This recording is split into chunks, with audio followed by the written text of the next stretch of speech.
Welcome to the Dandelion Effect podcast, a space for organic conversation about the magic of living a connected life.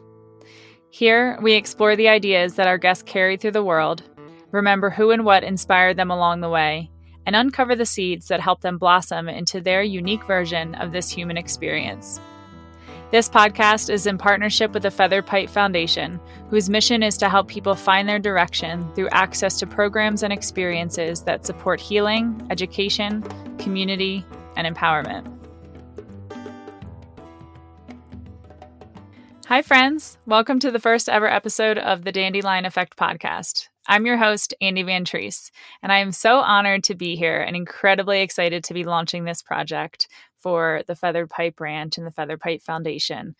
We have high hopes to grow this already vast community that the ranch has cultivated these last 45 years and really just bring this crazy wisdom and these life-affirming teachings to a wider audience and make them more accessible to people all around the country and all around the world.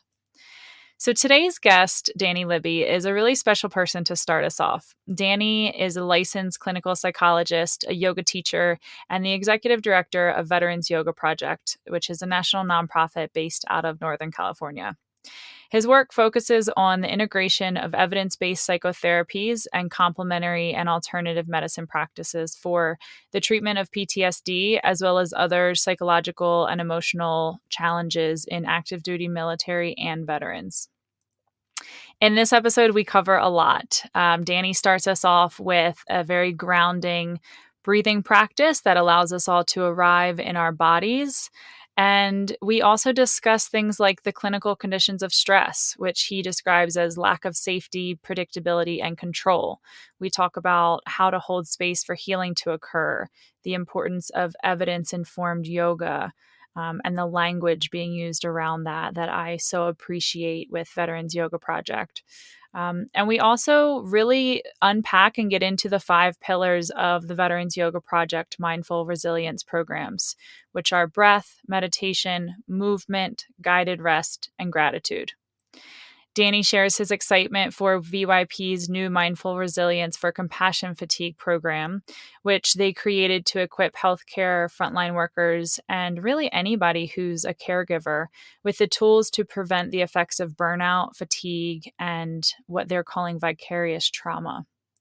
I'm really excited about that and can't wait to share that with my friends who are nurses and doctors and people taking care of elderly parents, patients.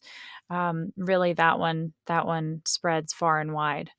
And then we also spread awareness for the organization's largest annual fundraiser, which is coming up in November, called Veterans Gratitude Week. It's November 6th through the 16th, and it culminates in a weekend online series that features a dozen or more of today's most prolific health and wellness professionals. I cannot wait to tune in to that online summit on the 15th and 16th of November and also participate in their annual fundraiser as well. It's an incredible way to raise awareness, to get involved with their work, and really just to see what they're up to and to tap into that community.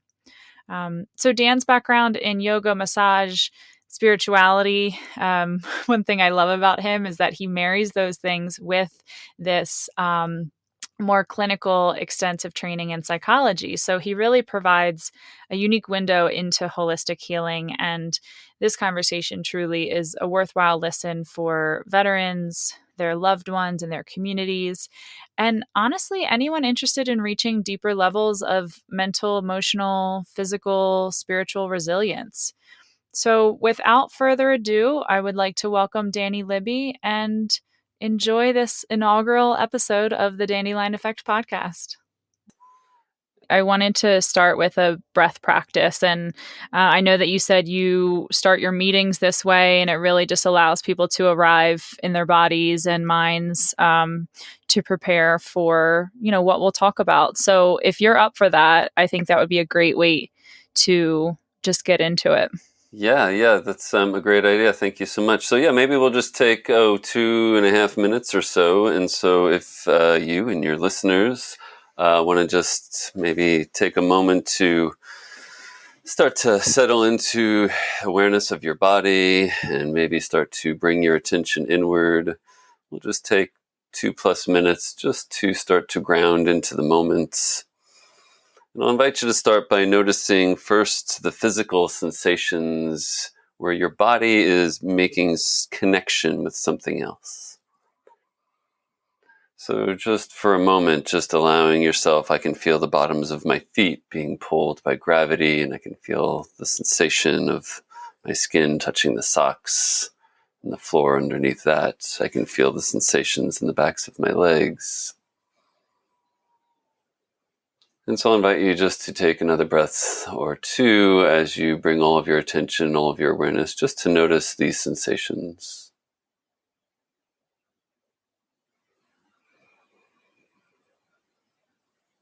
Without trying to feel anything in particular, I'll invite you to expand your awareness to take in the sensations of your entire body.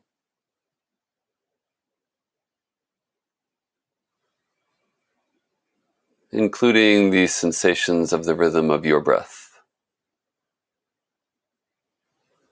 So without trying to control the breath, just see if you can start to become aware of the breath.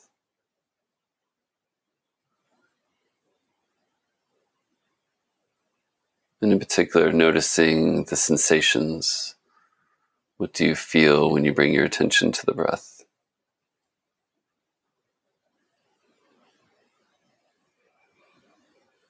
And again, we're not trying to feel anything in particular.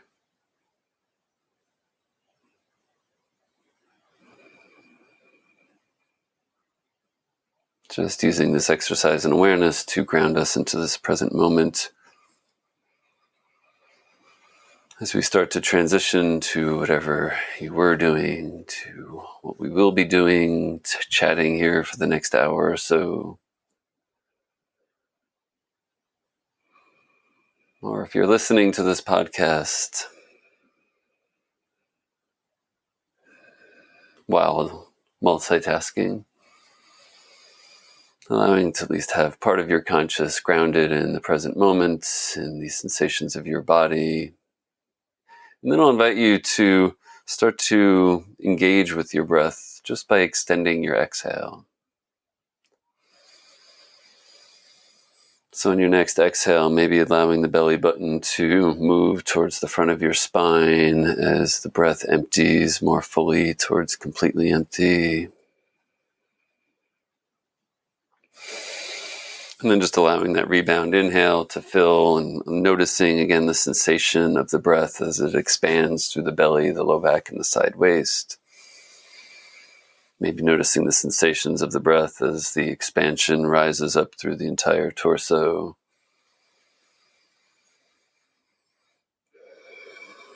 And then with each exhale, just allowing the exhale to escape slowly, more slowly than the inhale.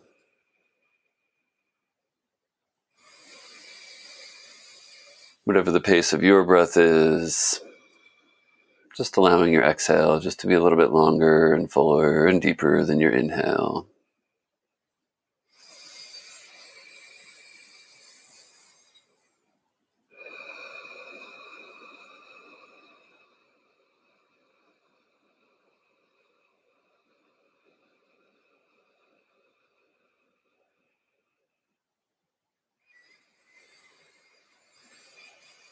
And as you continue to allow your breath to be full and deep, if you can, I'll invite you to take your hands to your heart center. In yoga, we often press the palms together, maybe having the thumbs resting on the sternum, or perhaps the hand is resting on the center of your chest, facing inward towards the heart, one hand on top of the other. Some of the vets I work with like to hold one fist in the opposite hand, right at the center of their chest. Whatever gesture allows you to bring your attention to this part of your body that we call our heart center. So that as you continue to inhale, these long, slow, deep inhales, and as you allow the longer, slower, deeper exhales, we can also notice any sensations in this area we call our heart center, and we can call forth or invite a feeling of gratitude.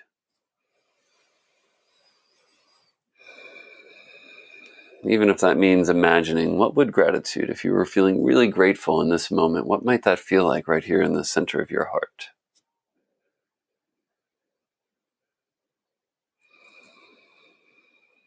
And then from that place, or maybe just the thought of that place, I'll invite you to silently acknowledge to yourself one thing in your life that you are grateful for today.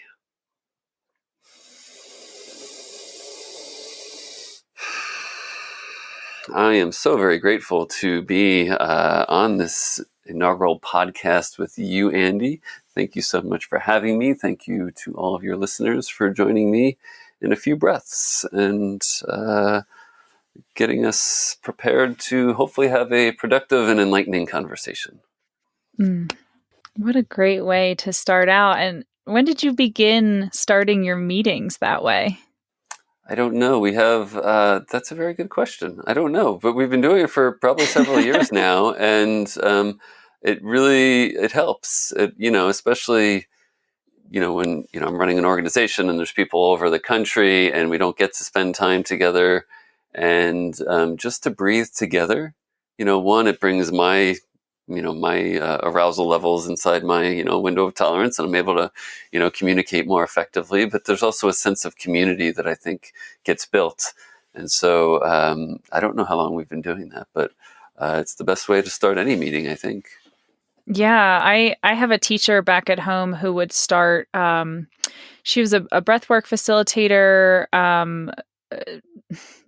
She's kind of one of those people hard to describe. Like in her bio, it says like wisdom keeper and transformational coach, and she does a lot of different modalities and therapies. But one of the ways that she always begins work with individual clients, or if she's doing a class, is like a breathwork practice like that, and then this really like wild shake off, like shaking of your whole body, Mm, which I always think is mm, so fun, especially if you're in a room with people you don't know, or people who she does a lot of work with corporate clients, and she said it's just the greatest thing to get people into their bodies and just feeling loose and more present. And it can turn into a silly thing, but the goal is always to bring you back. And I felt like that happened with the practice you just led us through. So I appreciate that. I'm fully here now. yeah, yeah. Anything to get in our bodies, because we're all, I think, more intelligent when we are grounded and when we're coming from that somatic space. Mm-hmm. Well, let's dive in. I want to chat with you about the feather pipe.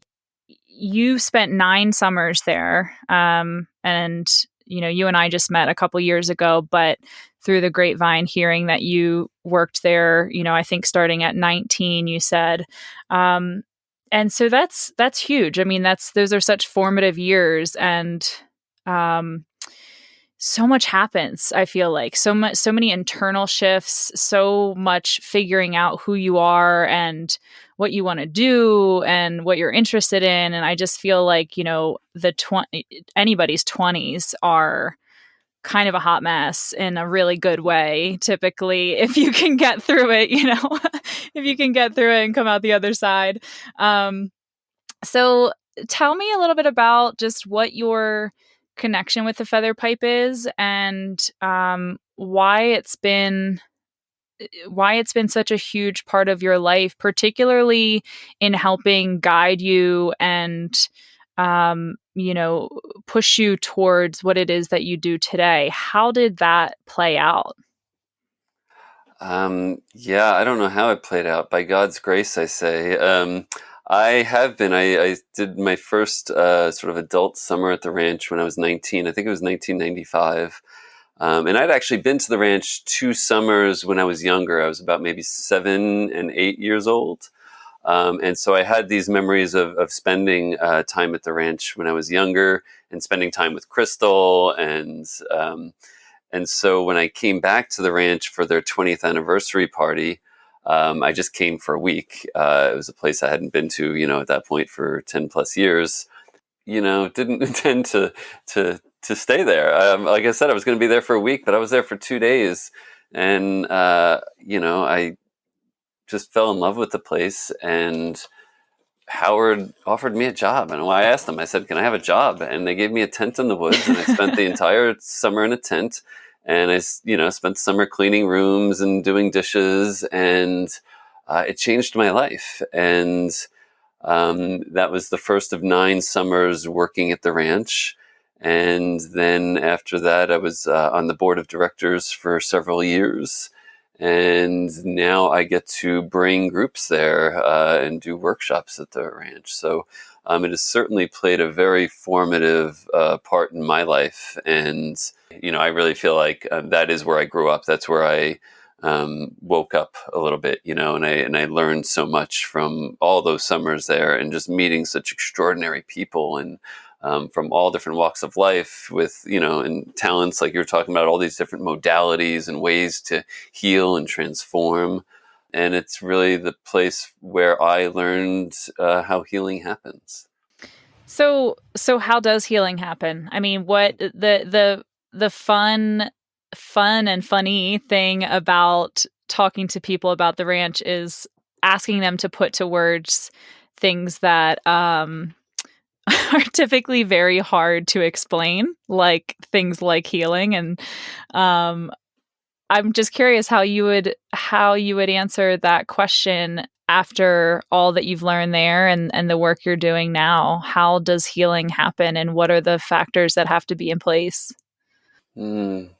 I think, speaking from a personal place, I got my healing at the ranch because it held me, because I was seen and I was heard for who I was, and I was offered unconditional positive regard.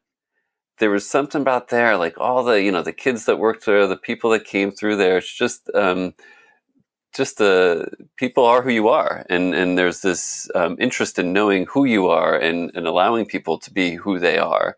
And in my experience, and again, I'm a clinical psychologist, and so if I do psychotherapy work, even as a yoga teacher, um, what I've really learned is that people have the innate capacity to heal, right? And just as like my poor niece just broke her arm, I just found out.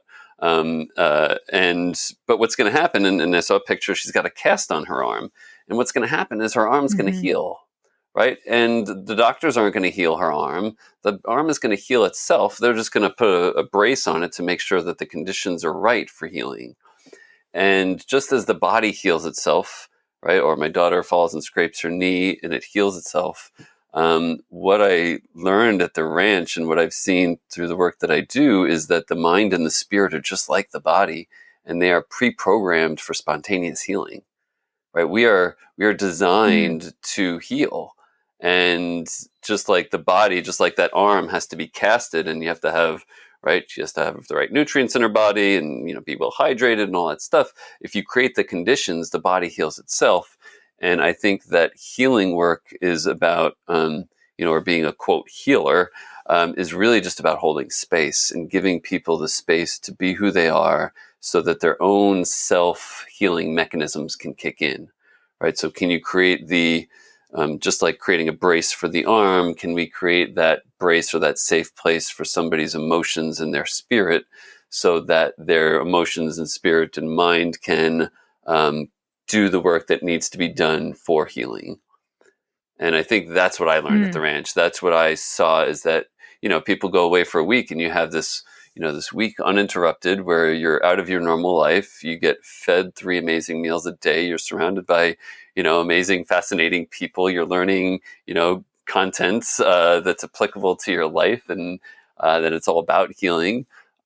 All of those are conditions, right? You're creating the conditions, right? Where now, right, from a nervous system perspective, your nervous system feels like it's such a safe place.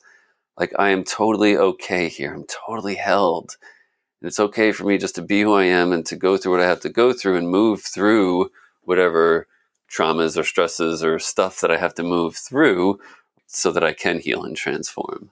Yeah, I mean, that's such a beautiful visual. I've never really I agree with all of that, and I think I have thought about it in that way before, but never like painted a picture like with the cast and with the, just actually like putting structures in place for the emotional and the spiritual like you would with the physical.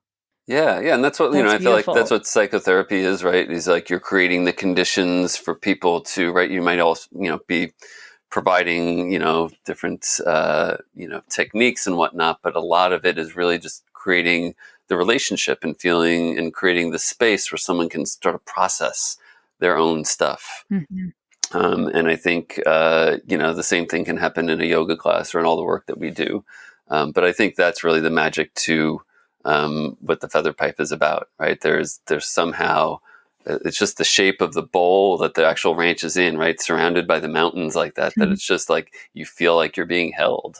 And I feel like that's how I've felt every time I sort of walk onto that property.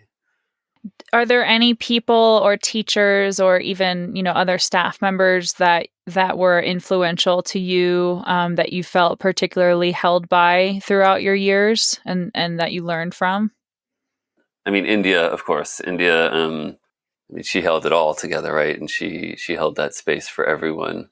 But certainly, she went to bat for me, right? She held the space for me in the same way VJ, her sister, right, and Howard, and it's all the people that worked there and that were part of it. And I was the first 4 or 5 years at the ranch. I was cleaning rooms and doing dishes, and then I was the driver.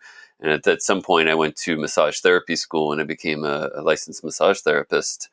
And boy, what did I mean, the stuff that I learned from Michael and from Edie Resto and from Lindy, like really about like body work and healing and like creating space like in the tissues.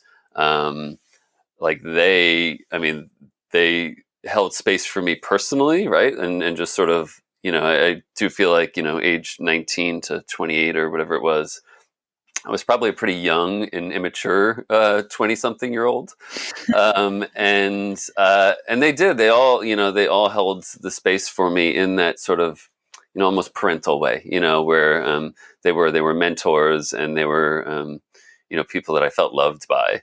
In addition to just sort of the very concrete like teaching me about the body and origins and insertions and how to work with the physical body. So there's all the people that were like there, and then every week 25 to 50 of these really interesting souls would come through, and you would sort of get bits and pieces from them. Some would be back every, like some of the teachers that came through the feather pipe, like Mary Dunn and Dean Lerner in particular.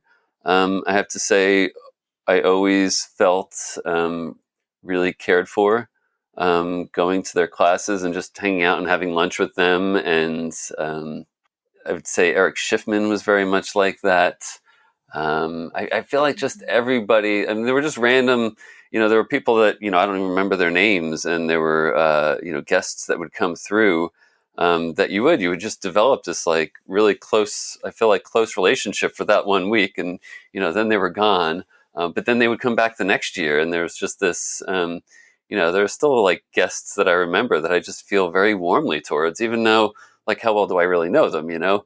But you see them for a week out of a year, a couple times in your life, but still I feel this affinity towards them because I felt a sense of love. And again, as a young man growing up in that place, and there were a lot of crones, right? There were a lot of wise women, who I felt like took me under their wing and taught me and held the space for me in that way. So to answer your question, yes, I feel like there are a lot of people at the ranch Mhm. who were able to embody that, and that which is where I learned right from that experience. Like, oh yeah, this is how it happens. Yeah, I feel like too there's something about the intergenerational group dynamic there. I know for me specifically it was that played a huge part, and I'm curious if have any thoughts about that when it comes to healing in general, especially for young people. Like, I kind of went through my quarter life crisis via illness when I was like 25, 26. And that's when I came to the ranch. And it was just this grandmother energy almost, where it is so incredibly unconditional and so deeply nourishing right away. I mean, often I feel like before I discovered the ranch, I used to think that relationships and healing just took time. Like there's just a certain amount of time. And to a certain extent I now I trust the timing of whatever it takes to process. But I also learned that like these bonds that you talk about with people that you only have known for a week, and the connections that you have and the way that you felt with people, just to say, like, I know what you're saying when you say I don't necessarily know like facts about these people, and maybe I only, knew them for a week out of a year, but there's something that's created. And I think, for at least for me, I'm curious about you, but like there's something having to do with that multi-generational setup that the ranch provides, that the elders are there, they have been through so much. Like, I remember India just saying like, you're right on track. Like no matter what I was doing, it didn't even matter. It didn't even matter. Like I don't actually know if she was paying attention to like what I was saying, where I was, and what I thought I needed to do or whatever. But it was like, oh yeah, you're exactly where you need to be. And to hear that from an older person who is creating this space for me to just be, felt huge, felt so helpful. Yeah, I couldn't agree with you more. I think, and that the grandmother energy, that is a really good way to put it, of just sort of being held in that sort of unconditional love.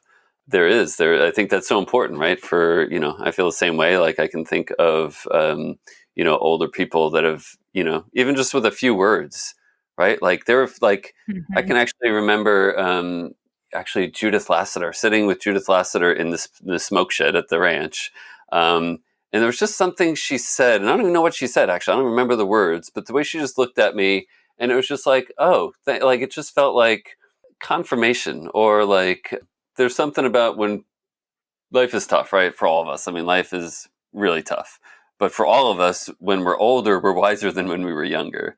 And for us to hear from an older person, right, who's been through what we've been through, just, hey, it's going to be okay, or hey, you're on the right track, or maybe even, hey, maybe you're screwing up, and sometimes that's what needs to be said. I don't think Yeah. that. I think in a world that feels increasingly isolated, right, especially now with the pandemic, the importance of that intergenerational. I think that's a good point. Yeah, and I think part of it also too might be is that my hope and my yes, my strong hope is that as we get older, we chill out a little more, right? And that we're not quite as stressed out about sweating the small stuff. And when when we're not sweating the small stuff, it enables us to be in the moment more, and we're able to really see and hear others more, right? And that's what I really feel like. Healing. We all just want to be seen. We want to be heard, right? We want to be recognized. I think that is what I felt, right, from a lot of folks there at Feathered Pipe, but especially those elders, was that there's something about like, hey, I'm in a space now where like the other 51 years, 1 weeks a year, I might be kind of crazed and have all this stuff going on, but then when I come here, my nervous system is actually able to settle and like be here, and now I can see the other. Right? I can see you, and I can hear you, and I can have a really present conversation with you, because, right, again, the conditions have been created for that, right? The conditions for healing, for transformation, for connection are created just by, right, taking the week off, coming to this place in particular, and doing that. And so my sense with the intergenerational thing is that, right, as you get older, right, you just see things that happened to you when you were younger as, oh, not that big a deal, or you got through it, so it's not such a need for anxiety or stress. How would you begin to describe what those factors are? Because again, it's almost like this just state of being. But I think, given your training and research, like you actually have figured out what those specific factors are that are playing on your nervous system. So what are some of the things that are imperative when thinking, okay, I want to hold space for somebody? If you look at the basic research of stress, what constitutes a stressful experience or a traumatic experience is a lack of three things. There's a lack of safety, a lack of predictability, and a lack of control. And so if you think about, even today, COVID, right, and the pandemic, the reason why we're all so stressed out is because it's potentially unsafe, right? A lot of people are dying and getting sick. It is unpredictable, right? You can't really predict anything about it or when it's going to end or how, if you're going to get it or who's got it, and you can't control it. And so when things are unpredictable and uncontrollable and there's that lack of safety, right, we feel stress and we feel like we're not in the place to do anything other than to sort of have that stress response and to be in a defensive position to maybe try to survive. And so that safety, predictability, and control, if you spell it out, a safe and predictable control, a safe, predictable, and controllable environment. Did I get that right? S.P.A.C.E.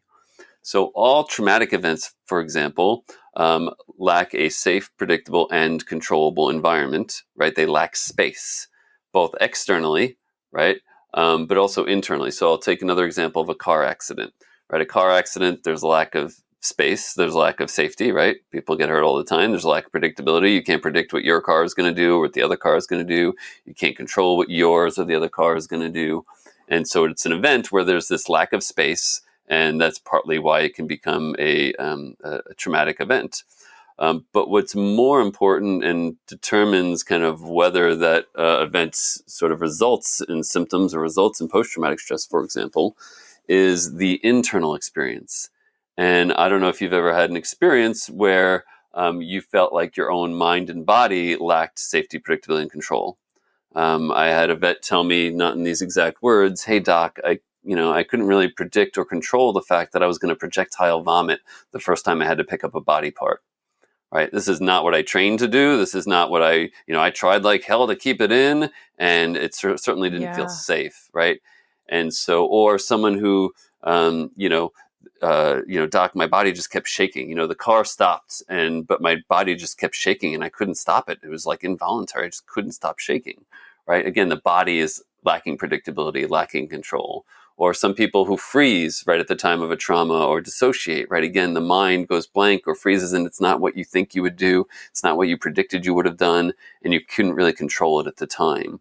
So this lack of safety, predictability, and control can be referring to the external environment, but it can also be referring to my own thoughts and feelings and bodily sensations. So for someone who has post-traumatic stress, for example, right, they might be very often feeling like the external world is unsafe and unpredictable and uncontrollable. So maybe they isolate themselves, they keep their back to the wall and keep their eyes on the doors and the exits. But what's more debilitating, right, for many of us, if you're dealing with anxiety, depression, post-traumatic stress, is the lack of safety, predictability, and control in our own thoughts, in our own body, in our own mind. For someone who has, OCD or post-traumatic stress, right, your mind can't stop remembering or thinking about something, and you're obsessively thinking about that same thing over and over again, or you constantly have this intrusive memory, or and your mind just, you can't control it, right? So it's uncontrollable, and you can't predict when all of a sudden you're going to get triggered, right? You can't predict when all of a sudden you're going to lose it because you're just so on edge, and all of a sudden you're just sort of past your breaking point.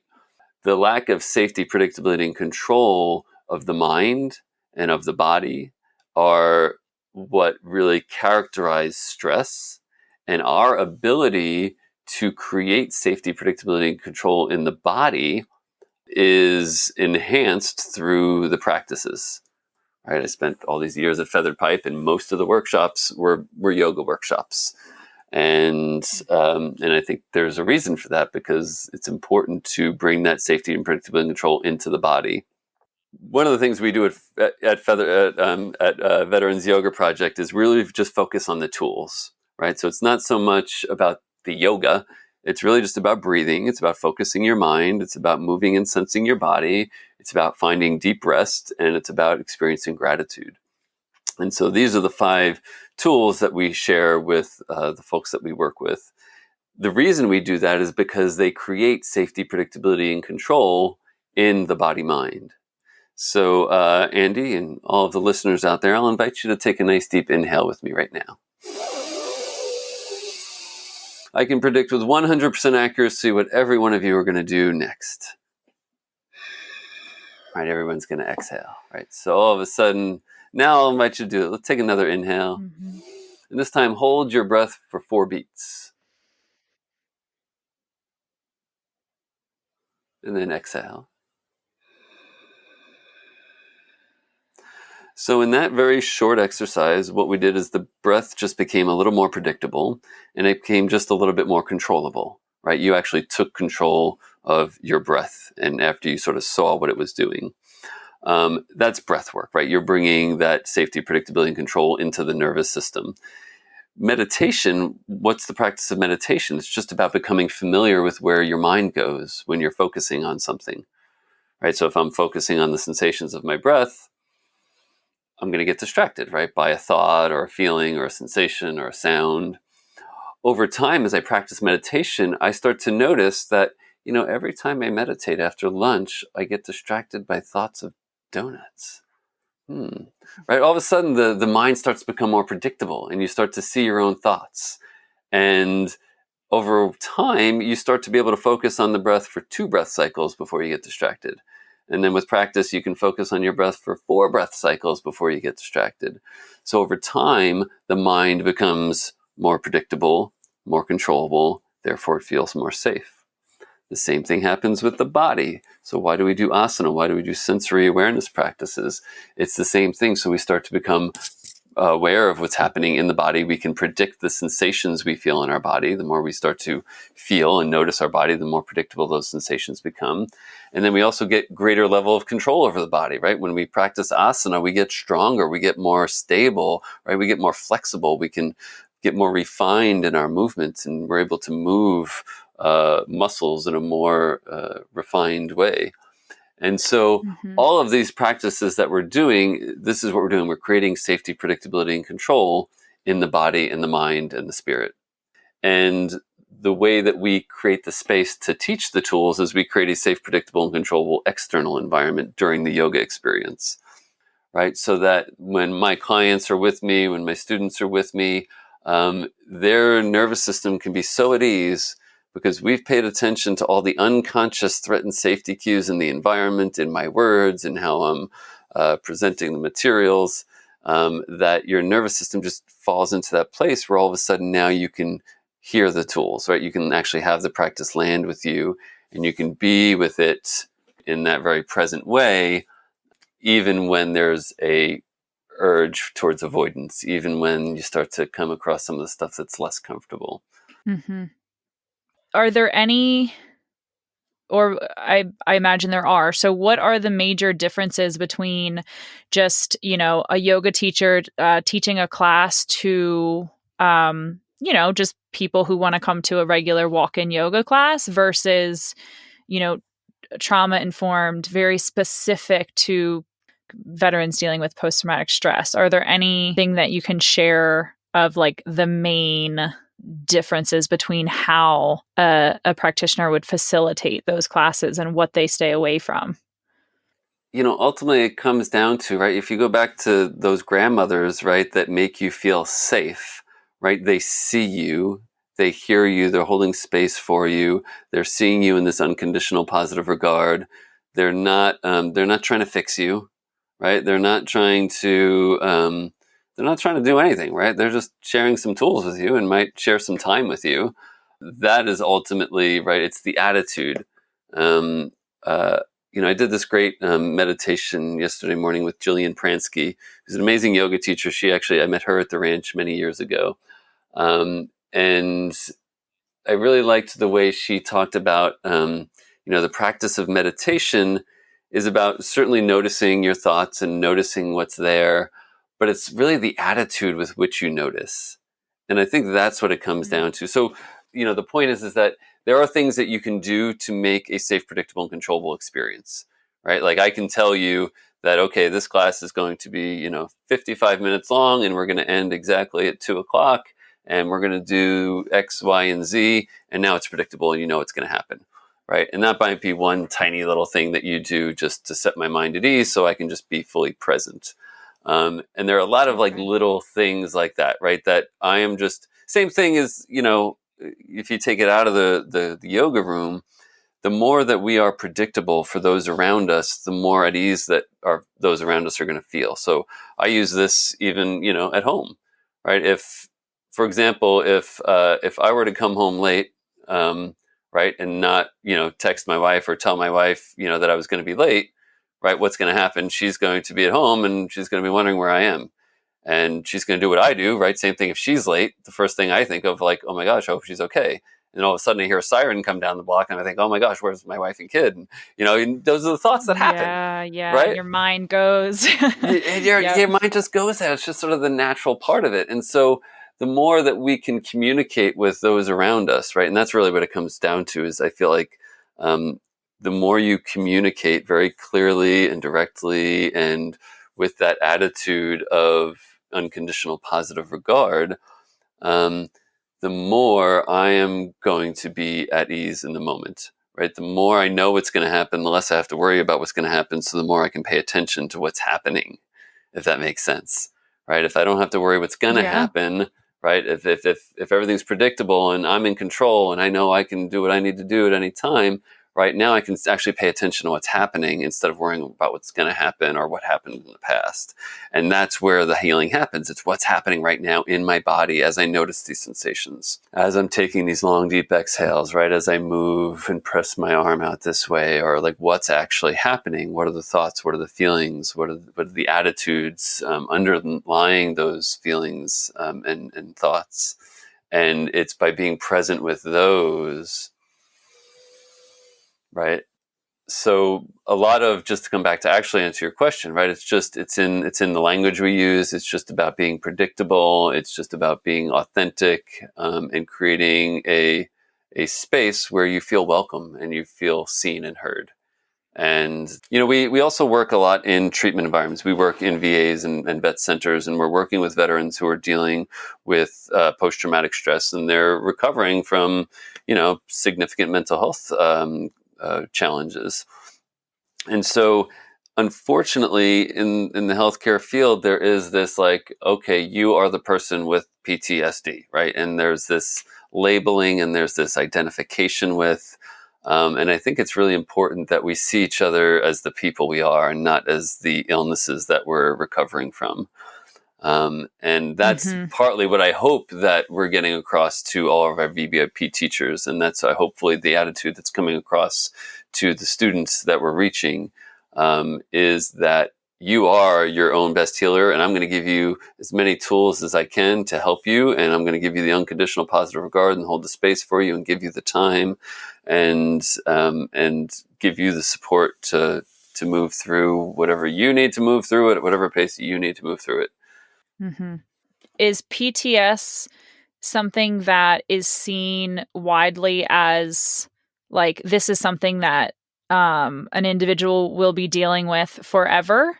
Or like I notice you keep saying the word recovery.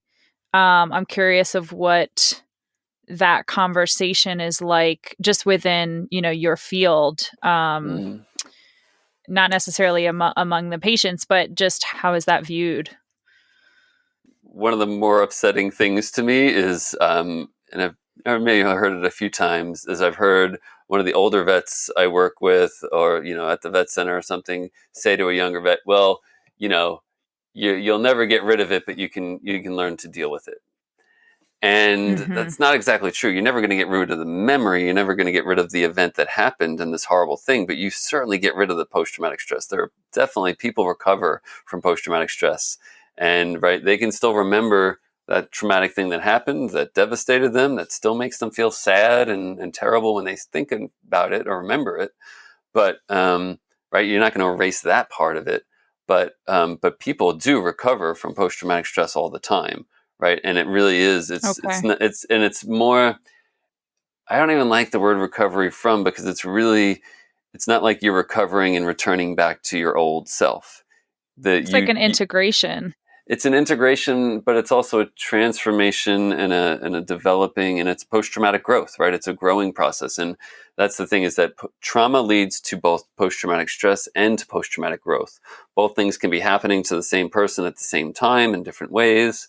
But ultimately, the path through post-traumatic stress really is about, I think, that growth and development. And people do that all the time. Does it mean that they're, going to be happy about the horrible thing that happened to them, 5 years ago? No. But it's no longer going to, it doesn't have to run your life, right? It doesn't have to, debilitate you for hours or days on end when you get triggered or, you have a memory. And that's the message, I think, that's important for people to hear. And it's partly what we see all the time, right? Again, life's a struggle, right? Life's always going to be tough, and especially if you're dealing with, old traumas, right? That stuff's always there, but it doesn't have to be there in the same way that it is now, if that makes sense. Yeah, it totally does. And, I was curious about that because of, I imagine that, these same people who perhaps went to a more, I don't know how you want to label it, like conventional route before. I mean, I imagine that there's a lot of pain medication. There's a lot of like, this is just how it's going to be if they're getting any help at all. And so that's where I was curious about, like, I mean, it's the same thing in, I've been through kind of some autoimmune challenges. And if I were to, when I go to like a primary care doctor, they say, hey, you're going to be on this thyroid medication forever. You know, this is a diagnosis that will be with you until you die, and this is going to keep happening, and and then you go to a more, naturopath or an alternative practitioner, who maybe specializes in nutrition and supplements and different alternative therapies, where they'll say, no, this is just an imbalance and you can manage it. And not only can you manage it, you can reverse it, and you can bring your body back to homeostasis. So that's where that question came from, because I was curious if it's similar in the mental health field, or, just with the individuals and the diagnoses that you see on a daily basis. Mm-hmm. You have varying opinions and varying ways of seeing things, throughout the mental health fields, or at least what little part of it I know. Having seen such like healing, right? People do heal. People heal in ways that, that modern medicine doesn't always understand. And there's also a lot of weird snake oil, stuff out there. And I think that this, especially growing up at Feather Pipe, right? There's a lot of really fringe modalities, right, that I've been sort of exposed to, and people have, talked to or shared with me. And one of the things I really want to just sort of first make clear, right, is that yoga is not a standalone alternative treatment for post-traumatic stress. It's a complementary treatment, right? No one's going to yoga their trauma away. That being said, I've had, probably dozens at this point, veterans tell me that yoga saved my life. But that being said, I'm sure if I, went back and asked each one of them, it was the relationships, that held it together, and that therapy and the work that we do is really meant to work in conjunction with the talk therapy and with the evidence-based treatments. There are evidence-based treatments for post-traumatic stress. They don't work for everybody, but they do work for a lot of people. And usually when people have more skills and more of the tools at their disposal to self-regulate, to create that safe, predictable, and controllable internal environment, that's when these other therapies are going to be more effective. And that's really, I think, the role that yoga can play. And again, there's a lot of stuff out there. And I don't think any of us really can say one way or another. I just know that again, with years of experience at the Feather Pipe and talking to people about a lot of different modalities, I've heard of a lot of spontaneous healing, right? In essence, and you can call it, the placebo effect. You can call it, whatever you call it, but there is a way of looking at people and healing as more than just returning to, again, sort of thinking from that sort of mental emotional place, right? That you have to grow. Right, right. But typically, I mean, if you get to that growth period, you see it when you're on the other side of it. I'm curious of how you're measuring things and what research you're doing surrounding yoga. What does it mean when you say clinically tested? So I think, yeah, you bring up a good point, right? Because I think for a lot of the world still, and certainly the clinical literature, academia, yoga is seen like as, a trendy exercise, or uh, or it's seen as some weird woo-woo thing for, tree huggers, or, for, the perfectly sized model on the cover of the yoga journal. Um, Mm-hmm. and the so it's really been very important for me, right, to really just be very clear about what we're doing and what we're saying, and not try to make claims that aren't true, right? I mean, people say a lot of things. There's a lot of weird yoga isms out there, and I just wanted our stuff to be accurate, right? I want to make sure that we're saying what it is. So, right. So we're not an evidence-based treatment, right? And there are other programs that were evidence-based because there was a study that was done that showed that, maybe one group doing your thing did better than another group. That doesn't make something evidence-based, right? We have, a published study also, but it's really, there are specific definitions as to what, evidence-based treatments are and whatnot. All we're saying is that the work that we're doing is based on the clinical science, right? It's based on an understanding of human anatomy and physiology and psychophysiology, and understanding human psychology, and that we've tested it and it works, right? And so one of the things that we do is we collect data from, as many of our participants as we can, measuring, in particular, distress and pain. Distress and pain are both predictors of suicide attempts and completed suicides.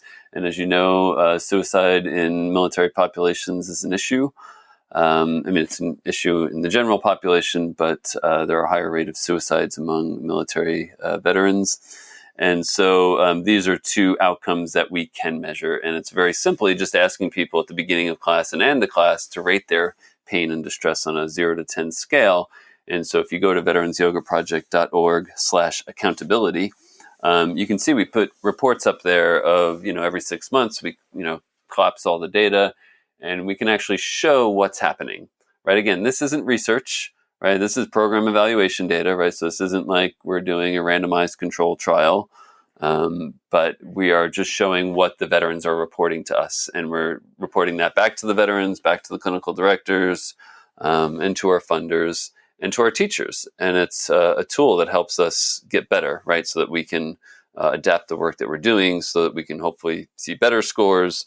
We can, talk to our veterans if we see scores that are, for example, if somebody's score goes up and they have more pain after class than they did before class, right? That should be a red flag. And that happens sometimes. And so now here's a mechanism where we can talk to you and say, like, what's happening here, and how can we change our approach so that this practice can be, something that is, and this is, all the pain organizations, like, yoga is a first line treatment for chronic pain. Before you take any pain reliever pill, this is what they say is the first thing you should be doing, is doing yoga. And this is what I hear back from our veterans that are in, where they're dealing with chronic pain, or, just sort of aches and pains, is that this is what yoga is helpful for. And we see that in the data, and that you can see that, between 75 and 90% of the time, our veterans leave the class in less pain than they arrived. And very often that's a clinically significant reduction, meaning it's at least 2 points on a 10-point scale. So I do think it's important for us to be, and I mean, we're a nonprofit, so we're totally transparent anyway. So that webpage, right, has all of our financial stuff and all the data on the 26,000 veteran visits that we recorded last year, and the 4,300 classes that we served veterans in. And all that's good. Like, to me, it's like bragging, because I'm really proud of the work that we do. I'm like, there aren't that many clinical interventions where you're going to see the reductions in pain that you see in the classes that we teach. So I think it is important to just be clear about what you're saying, without trying to say too much, without trying to overstate what your data means, or that, hey, come do my yoga class and all your trauma is going to go away, right? Like, no, this is Right. really just about, being transparent and looking at ourselves, right? It's really about just opportunities to continually develop and improve. Mm-hmm. What's the size of the community now? How many teachers do you have? And are a lot of those teachers former students? Like, I imagine that there are some students that go through, or take the classes, and they want to turn around and help their community and help serve. Yeah, that's the best part. So we've probably had, I haven't looked at the numbers, I'm going to say maybe 1,700 teachers and healthcare providers come through our Mindful Resilience for Trauma Recovery training. We have about 150 in our Veterans Yoga Project Teachers Alliance, and so these are teachers that have, gone through the extra steps to become part of our alliance and to adhere to some higher standards of quality, and who are out there delivering the yoga to our veterans. They're the ones who are documenting these 26,000 visits. Well, we also have about 100 plus volunteers in the organization. Out of how many of those, I would say roughly 30% are veterans themselves. Many of them are spouses or have family members who are veterans. The very exciting part out, and actually this is probably a good transition to talk again about Feathered Pipe, is that because this is like just kind of the juiciest part of the work we do, right? When you have, one of the very first veterans that I ever taught way back when I started at the West Haven VA hospital went on eventually to become a yoga teacher and teach yoga to other veterans. And that is such a demonstration, or a manifestation of that post-traumatic growth process, right? Where somebody's used these tools to get better themselves and now is sharing it with others. And so in that vein, we recently got a wonderful grant from the NFL and the Bob Woodruff Foundation. And we are putting 20 veterans and active duty service members through a 200-hour yoga teacher training program. So this is our inaugural Mindful Resilience 200-hour teacher training. And we were supposed to do it up there at Feathered Pipe this summer. We were supposed to have sessions, one in May and one in September. Unfortunately, COVID had other plans for us. So we do plan now to complete that training. We're doing most of it online, but we're going to complete that training up at Feathered Pipe at the end of May. So I'm very excited about that. So that's the juice. And while anybody can be successful sharing tools with other folks, there is a certain brotherhood, sisterhood that veterans have. And so when you have a veteran sharing these tools with other vets, I think that there is a different level of buy-in. There's automatically this sense of safety that's created, this sense of safety, predictability, and control that service members feel with other service members. And I think just in our greater culture, veterans are put up on a pedestal to some extent, right? That we have this way of really idolizing the military and those who have served. And so these are the men and women who really have a voice and have really seen, some of them have really seen the worst of what humanity has to offer. And I think are really equipped to help serve our communities and help lead our communities, right? These are men and women, and I say this, and I wrote a blog post a while back, right? That veterans are our best assets, right? For our communities, these are men and women that have, training and have a penchant for service and for caring for others. And, these are men and women that I want on my side, and I want, working for the good of the world. And so I am really honored to get to work with a lot of really amazing men and women that are bringing this work forward and sort of, perpetuating that cycle of, post-traumatic growth. Yeah. I remember last time we spoke, you mentioned a quote from Thich Nhat Hanh that had to do with veterans having voices, that are maybe louder and stronger than just the general population, and that has really stuck with me. And just thinking about how many. Yeah, I mean, that's just the ultimate for it seems like it would just be the ultimate confirmation of what you're doing, for somebody to go through the course, feel so strongly of the value of the tools to turn around and then, serve their brothers and sisters in that way. That's amazing. Here's the quote. I just quickly Googled it. "We who have touched war have a duty to bring the truth about war to those who have not had a direct experience of it. We are the light at the tip of the candle. It is really hot, but it has the power of shining and illuminating. If we practice mindfulness, we will know how to look deeply into the nature of war and, with our insight, wake people up so that together we can avoid repeating the same horrors again and again." Boom. I like that. So, Danny, I want to give you a chance to talk a little bit about the compassion fatigue program that you have going now, because it's a little bit different than working with veterans. You're expanding out to healthcare workers, frontline workers, anybody who's a caregiver, that may experience what you all call vicarious trauma, which was the first time I've heard that, which doesn't really mean much. I'm not in this field, but I thought, oh gosh, that's a really good way of putting it. I saw I saw it happening, right? I saw it with my colleagues. I saw it with people in other, related fields, or working in other like veteran service organizations, and that there is a level of burnout, right? We all can all get burnt out sometimes. On top of the vicarious trauma for those of us who get to hear or be around the trauma stories, and that on top of all the other stresses and the ordinary life stresses that we all deal with, it really it it bothered me to see, right, that so many and hear about the rates of turnover, and to learn that the longevity, the lifespan of many people in the helping professions is diminished, right, because they get burnt out because they're just tired of it because they just can't do it anymore. And I knew that there's a better way, right? And I feel it too, right? I get overwhelmed and burnt out by the stress of it all, and so, but I also know that these tools are really helpful, and so I started doing research on compassion fatigue. And this is a term that Charles Figley, as a researcher, has been working on this for a couple of decades, but really trying to understand what happens to people who take care of others, whether it's personally or professionally.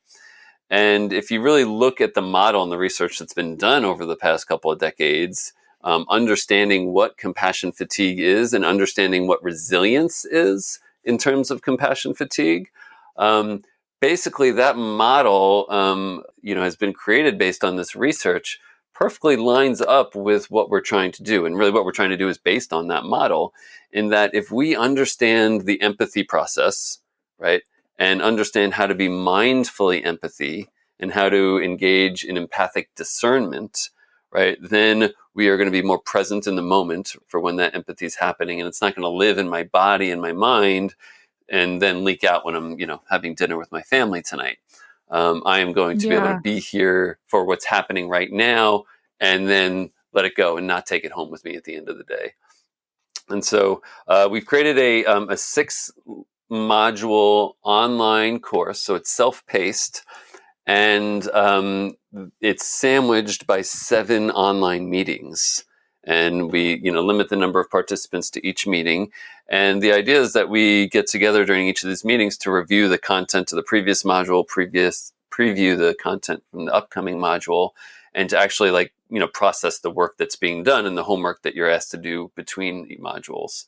And over the course of this 6 weeks, we are practicing all of the tools of mindful resilience. So we're doing the meditation, the breathing, and movement, And we're also gaining an understanding of what burnout is and what compassion fatigue is, what vicarious trauma is, and also what compassion satisfaction and vicarious resilience are.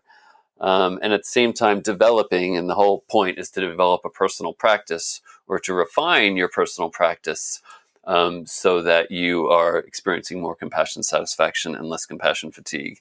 And I have to say, there's definitely been some hiccups and some technical difficulties getting this project up off the ground. But now that we're running it, it's really, I'm really hopeful and heartened. The folks that have gone through it so far have given us great feedback, and I think it's having its intended effect. And so I'm very excited about that. And so we should Yeah. have that running up again at the beginning of the year. We'll have some new cohorts starting in January. And that's really where we've been spending a lot of our energy, is really trying to help the helpers, per se. Are you partnering with different organizations for that, or are the people that are going through the program, are they coming to you, or is this being like offered in places like the VA does for the veterans programs? Right. So it's happening both ways, actually, where individual, either practitioners or maybe just a spouse of somebody who they're taking care of, have come on. But then we're also working with healthcare facilities, and so we're working with a couple of the VA facilities. And so the idea is to be able to get it out to more of the folks who need it. And so Okay. yeah, and so more information is, of course, available at the website, veteransyogaproject.org/compassion. Awesome. Yeah, I'm so excited to share that. A couple years ago, actually, I have a really good friend who I grew up with who's been a nurse since college, and she had me read a paper. I'm a freelance writer and editor, and she's like, "Hey, can you read this paper that I wrote for my organization?" And it was all about compassion fatigue, and it was the first time that I had heard that. And as I'm reading it, I'm like, oh my God, this probably happens to everybody who's a caregiver. It just seems like, yeah, just so needed. And again, I love the language that you use around that, like compassion fatigue to compassion satisfaction. And that vicarious trauma to vicarious resilience. That's really, I guess as a writer, I really pay attention to the language, in that way. I don't know why, words have a lot of power to me. So, even just painting the picture of what people can expect or what they're going for just through those words is helpful. Yeah. And it's just about doing the work. It's just about, I think our program is just giving you the space to reflect and just to start to become aware of how you can actually caregive in a way that gives you juice instead of depletes you. Mm-hmm. And with everything that you do too, community seems to be a huge part of it, and just being with individuals who are going through something similar to you, I'm sure has a huge impact on, again, creating that space for healing and being next to people and going through it with people, whether it's online or in person, just going through it with people who can relate, and you don't have to explain yourself. Exactly. So I want to plug your Gratitude Week because I know it's the biggest fundraiser that you have each year, and it's coming up. Does it start November 6th? It does, yes. And this is an initiative that was also born at Feathered Pipe back in... Oh, wow. I didn't even know that. At 2014, I was doing a training at Feathered Pipe, and I had kind of said to the group, like, I think I might be done. I can't do this by myself anymore. It's just too much. And I really, I was just like, it's just gotten too big, which is too funny to me now. And be careful what you wish for, because a lot of people stepped up, and those 14 teachers apparently sat around the bonfire one night and said, well, how can we support Veterans Yoga Project? And they all decided that, well, we're going to teach a donation-based class on Veterans Day, and we'll send the money to Veterans Yoga Project. And that idea sprouted, and so that was August, and by the time November came, there were 98 classes across 25 states, and all with the intention of practicing yoga with an attitude of gratitude for our veterans. And so last year was our 6th year. We had over 600 classes around the world, mostly US, with 4 different countries represented. And there were thousands of veterans and civilians practicing yoga with an attitude of gratitude for our vets. And it is like just energetically one of the, it's really an important, important event for our organization, right? Just energetically to have all those people supporting what we do, and then financially, it's our biggest fundraiser and our biggest source of unrestricted funds. And so we're not going to have 600 classes this year because it is a different world, and so we've had to adapt a little bit. Certainly, as an executive director of a nonprofit, I'm certainly anxious about if we're going to be able to be as successful as we were in past years. Our goal was to raise $65,000, and we've gotten some of our supporters to offer a dollar for dollar match for the first $20,000 that we raise. But essentially, starting November 6th through November 16th, that is our 11-day Veterans Gratitude Week.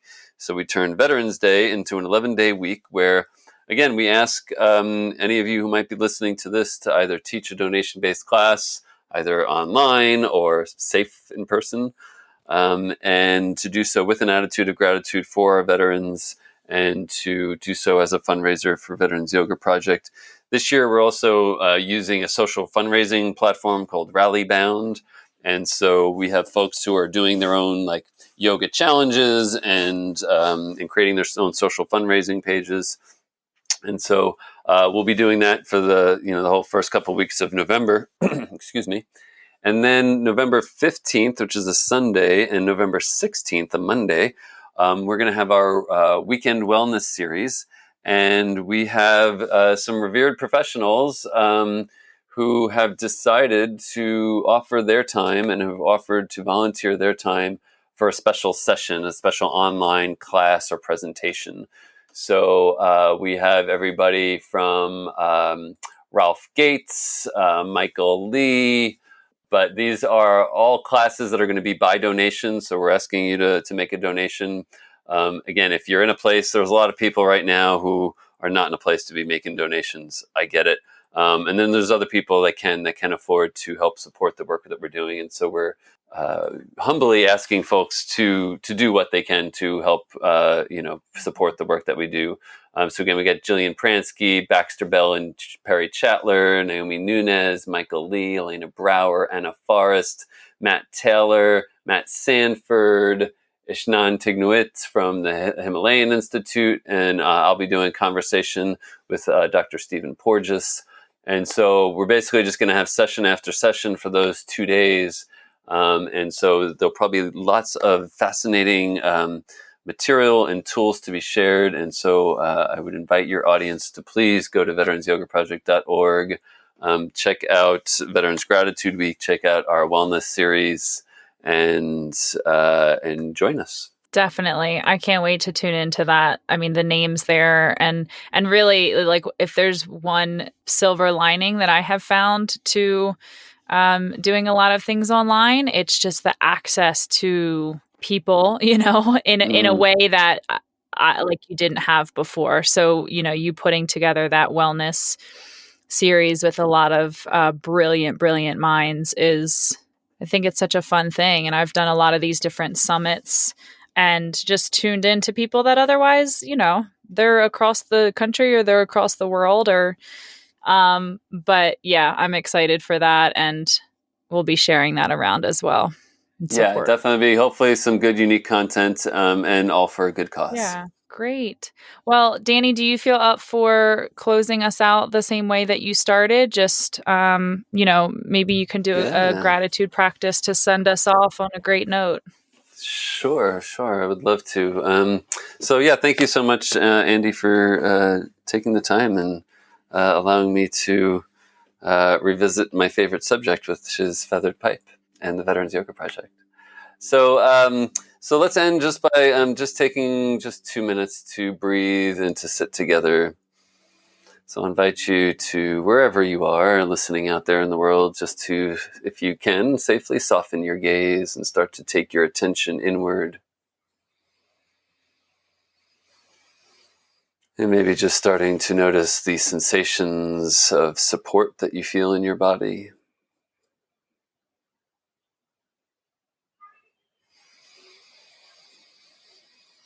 Including the sensations of the support of your breath.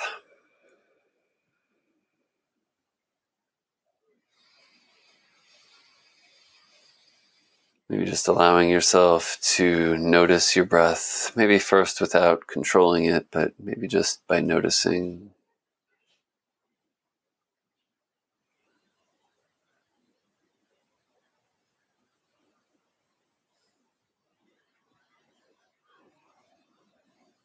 And then just with your intention, allowing your exhales to get a little longer and deeper than your inhales.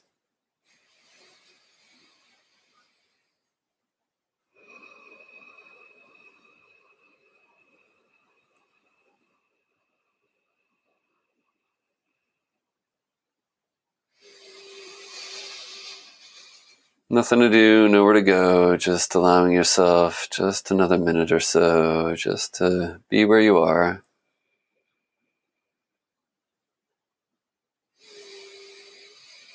To be in the experience of the inhale, to be in the experience of noticing the exhale.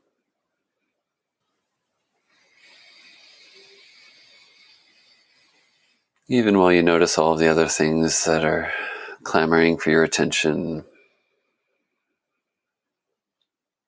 allowing all those other distractions to be there, just returning back to the breath.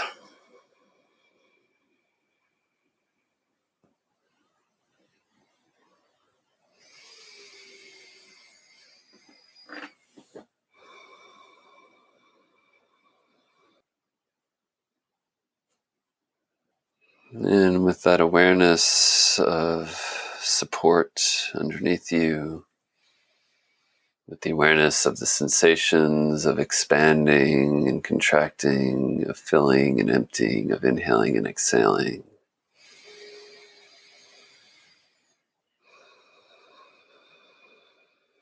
With all of that going on, I'll invite you to bring your hands to your heart center.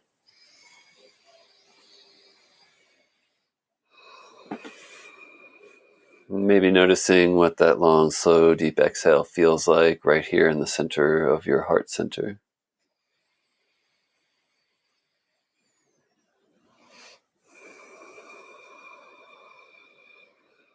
And among all of the things that we can feel when we pay attention to the center of our chest, I'll invite you to invite a sensation or an awareness of gratitude to arise.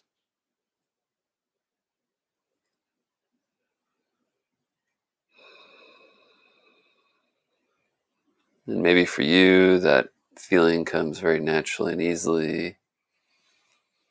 Or maybe for you, it's just really imagining, right? Maybe taking a moment to imagine what would it feel like if I was feeling really grateful and thankful in this moment. How does it feel right in the center of my chest when I am really humbly grateful?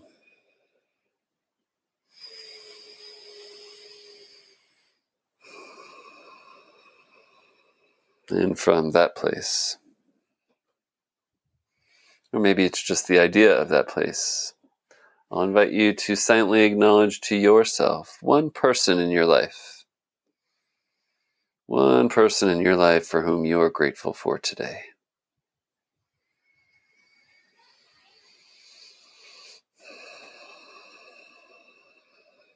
Breathing deep into that sense of gratitude. From that same place of gratitude, please accept my gratitude for allowing me to share in this little practice and to share in this past hour. Thank you, Andy, and thank you to everyone listening. There you have it. What a beautiful discussion with Danny about his life journey, about trauma recovery and mental health in the veteran community. Not to mention those 2 breathing exercises and gratitude practices that he led us through. I don't know about you, but that has me floating through the rest of my day in a really good way. So I hope you enjoyed that as well. To learn more about their mindful resilience programs for both trauma recovery and compassion fatigue, you can visit veteransyogaproject.org and consider supporting their work all year round, but specifically during this upcoming Gratitude Week starting November 6th. Another thank you to Matthew Marsalic and the Drum Brothers, whose music you hear at the beginning of this podcast. They worked at the ranch when they were just teenagers, and their music and their drumming has touched lives all over the world. And we are so grateful to them for being able to begin our podcast with that upbeat and wonderful melody and intro. Another thank you to Jean Shinoda Bolin, who first introduced the visual and the idea of the dandelion effect to us just actually a few short weeks ago, as we were still deciding on a title for what it is that we're doing here. She gave us permission to use the idea and to spread it to our communities and just really continue to plant the seeds of goodness in all who we come in contact with. If you like this episode, please share with friends and family, particularly those in need of support within the veteran community. And be sure to tune into our next conversation, as I'll be going deeper into mindfulness for healthcare and frontline workers with another special guest who is bringing many of these tools to, people who are just on the front lines of this pandemic and even outside of the pandemic, people who are giving so much of their energy and efforts and so much of their lives to help others. How can we give back to them? How can they make sure that they're taking care of themselves and filling up their cups, as well as all of the people who they are supporting and helping? So look out for that conversation coming in the next couple weeks. That is it from me. Thank you for tuning into our first episode, and have a very beautiful day.